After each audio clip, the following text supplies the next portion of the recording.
What's up, everybody? This is Rick Knight, the Bad Philosopher, just doing another video. Um, this time, I would like to talk about what's going on with the Hollywood Walk of Fame star for Donald Trump that the city of Hollywood has voted to have it removed. I believe it has to go through the Chambers of Commerce first, and they have to make a decision. Although recently they said most likely they won't remove it because of historical reasons, and they never remove any stars from the Walk of Fame. Um, First of all, I mean, when I first read about it, I thought they were going to advocate for removing it because people are damaging it. It's been damaged a couple times and they're getting tired of paying to fix it, and they probably don't want to hire security or police to watch it because they have busier things to do, and the cost, the amount of money to get security, for one, one little star, one square on a block somewhere. So, but it turns out no. But it's funny with the people that keep vandalizing it, because every time you vandalize it, they replace it with a brand new star, and it's nice and new and shiny. And if you keep vandalizing it, they'll keep replacing it, and Trump will always have the shiniest, best looking star on the block. So you're better off leaving it alone and let the weather damage it if you really hate Trump that much. The problem I have with this is the reason they want to remove it is, they say, because of Trump's hatred for all these different groups, and because what he said about women and all this stuff. And I'm not going to defend Trump with some of the stuff that he said, but what I would like to point out is they did not advocate to remove Bill Cosby's star on the Walk of Fame, and he is accused of raping 30-something women. If I'm not mistaken, he was found. Was he found guilty? He might have been found guilty a few months back. I'm sorry, I should have done my research before I make this video. Also, Roman Polanski and a few other actors have very shady backgrounds, and no one is advocating to have that star removed. It's simply Trump. They want Trump gone. This is obvious that it's a political hit job against Trump. They want him gone. They want that star gone because to them it just represents something. It's just another way to throw a jab at him. It's another way to insult him. I think it's childish. It's extremely childish. The star is there. He received the star for a reason. Whether he became president or not, he is an historic figure in American society. Here in New York City, where I'm from and where Trump is from, he was always this larger than life character. Growing up my entire life, I know who Donald Trump was. I mean, he was always in the news and he owned everything. And to us, he was the supreme businessman and the wealthiest man that ever existed. That's how we saw him. That he was this larger than life figure. He is a staple in New York City's in our history, at least since I was a kid. Whether you like him now as a president, I'm not even doing a video about that right now. But I think it really is pathetic and childish to want to have his star removed just because you hate the man. You don't have that same hatred towards Cosby or any of these other actors that have a shady background. The left has decided that they're more outraged by Donald Trump than anyone else in history, and they want to attack Trump on every single issue they can.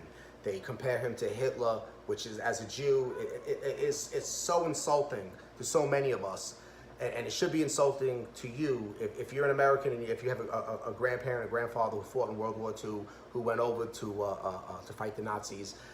To compare him to Hitler and to Nazis, and after what your grandfather might have gone through fighting in the war, and it really is an insult. I mean, to make a comparison like that, I mean, he was elected by votes, to be president. He won the election fair and square. Everyone got whoever was eligible to vote came out and voted, and he won. He's not a dictator. There's rules to the game. He can't just do whatever he wants to do. There is a Supreme Court that could override him on things and stop him. I mean, this is the checks and balances. This is how it works. we never have to, this is similar to when Obama became president, and I heard a lot of people talking on the right about how, all the conspiracy theorists and all the people with crazy ideas, he's going to put white people in chains and he's going to slave us, he wants revenge against us, and I told everybody, calm down, relax, the man won, he's president, he's our president, whether you like him or not. And he's got 4 years. Either he's going to be out or he'll be reelected. But either way, we elect him if we want him to. We can vote against him if we want to. He's not going to put anyone in chains. He's not going to load us up in FEMA camps and all the nonsense that came out. There's rules to the game, and he has to follow the rules. And the same thing with Trump. And Trump's time will be up, whether it's up in the next 2 years or he'll re-win the election, which it seems like it's going that way. That he's gonna win 2020. And but either way, his time's going to come up. The country's going to be fine. We're all going to live. He is not to be compared to Hitler. He's not to be compared to any of them. It's funny that the left would like to use that comparison, and it's like when you hear some of their policies and their ideas and things they say, it's like we can easily compare a lot of people on the left to Lenin or Stalin, to any one of these communist leaders, to Mao, to any one of these Marxists, these socialist dictators. So the whole comparison game it's really stupid. It's stupid. Removing his star on the Walk of Fame, I mean, are you really that petty that just the thought that his star is there, it drives you that crazy? You can't sleep at night that you need that star gone, but you don't need Bill Cosby or Roman Polanski or any of the other actors that have terrible reputations from doing something inappropriate years ago. So I think it is kind of stupid. I really think it is. I think the left, I mean, you're really overreaching to the point that it's going too far. It really is. I mean, recently, Alex Jones, I put up a video before Alex Jones was booted off of social media. I'm not a fan of Alex Jones. I think the guy's an idiot. 99% of the things I've ever heard come out of his mouth, I just shook my head and said, I can't believe I'm wasting time sitting here listening to this man speak. The guy really is an idiot. But he has the right to be an idiot. He has the right to his opinion.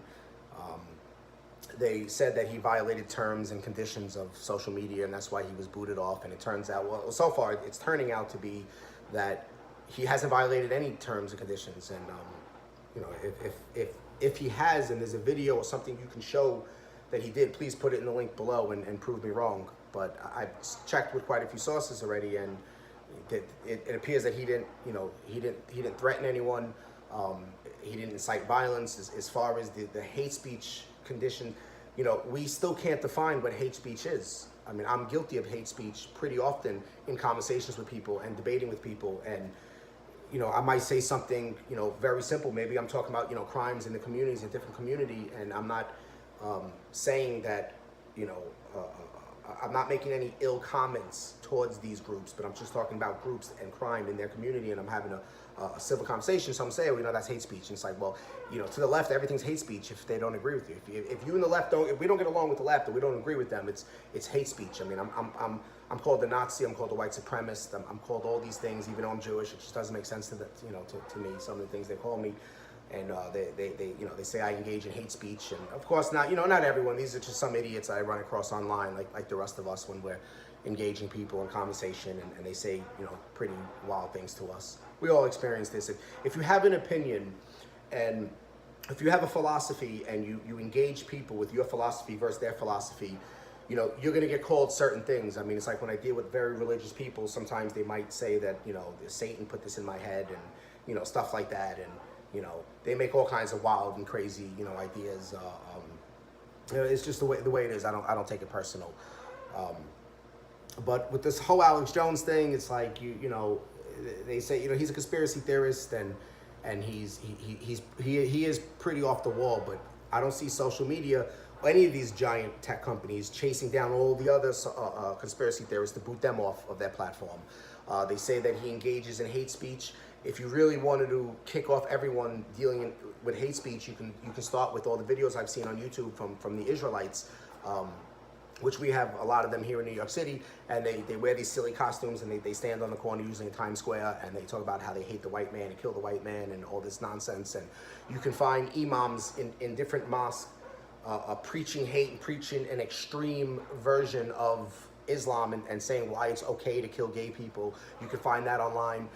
You could find so much hate being spread from so many different people, and it's like we have to argue over what is hate speech. That's number one. Number two, if you really wanted to get rid of all the hate speech, you would, and conspiracy theorists, you would look through Facebook and you would start booting them off. You would find plenty of them, but you didn't go after them. You went after Alex Jones, and it's the same reason you went after Donald. You're going after Donald Trump's Walk of Fame, his star on the Hollywood Walk of Fame. It is political. This is a political hit job. You're doing it to get rid of the people you don't agree with, and it's not right. It's not fair, and it's childish. It's stupid. It's making you look petty. You have the midterm elections coming up, and if you want to win those elections, I think you need to start showing people that you are as tolerant as you claim you are. But it doesn't seem like you're very tolerant. You're not. New York Times isn't, with the hiring of Sarah Jung. The social media companies are not very tolerant by kicking Alex Jones off. The left in California, which we all know how the left in California is, and they're not very tolerant towards anyone who's, you know, slightly right of Bernie Sanders. So speaking of Bernie Sanders, this whole democratic socialist, you know, they're socialists. Let's just call it what it is. And they're picking up steam in the Democratic Party, and the Democrats are not calling them out. They're not, you know, if you're not calling them out, then you must either appreciate them, or you're on board with them, or you agree with them, or you don't mind them, which makes you an accomplice with them. It makes you a part of them. It's the same reason why I wouldn't stand next to, you know, Nazis, even if we agreed on a certain issue. I wouldn't stand next to them to fight our case that, you know, that we agree with, because you're a Nazi. I don't want to be seen standing next to you. So it's the same thing with the left. You know, you need to tell the socialists to get out of your party. Just like I made a video saying about why I don't like my own side, the right. Some of the reasons, criticism I have for the right, and one of them is we need to stand up and tell Nazis and Aryan Brotherhood and skinheads and Klansmen, we need to tell them, please get out of our party and get lost. We don't want to be affiliated with you. So that's what the left needs to do. But instead, they're focusing everything on how much they hate Trump. They're focusing on everything on how much they hate Republicans and conservatives, to get rid of as many people as they can. I mean, Alex Jones, I can't believe how he has so many followers on YouTube. It's unbelievable. I can't believe there's that many people that follow this man. But he has a lot of people that follow him, and he's rooting towards anything to the right. He's advocating, telling his followers to, you know, to vote Trump, vote anyone who's in the Republican Party, don't vote Democrat, and that's why they want to get rid of him, because the midterm elections coming up. And just plain and simple, it's a political hit job, and I think it's very immoral. If you can't win over the audience with your ideas, with your intellect, if you can't win over the audience with having a tenable idea, then to have to resort to pettiness in getting people deplatformed and kicked off of things, and the star on the Walk of Fame destroyed, and if you have to resort to any type of violence like Antifa does or anything like that, then I think you lost the argument already. And I think most people, a lot of people in this country notice that you lost the argument, and that's why you have the #walkaway movement. So, yeah, hey, you know, good luck, keep up this behavior, because the more you show your true colors, the more we know what side we want to be on. We know who we're supporting. We know who we're going to vote for. So, good luck to the left. You know, I know I'm nobody. I have no following. I have no one watching this video, or at least not many people at all, period. I'm probably not going to get a lot of views. I'm just starting out, so, you know, I have a tough road ahead of me. But I'll just keep getting the message out there to as many different people as I can. And that's about it. And I just got home from work. It's 10:20. I've been working since 6 o'clock this morning, so I'm done. I'll see you guys next time. I'm Rick Knight, the Bad Philosopher. Peace out. Love you.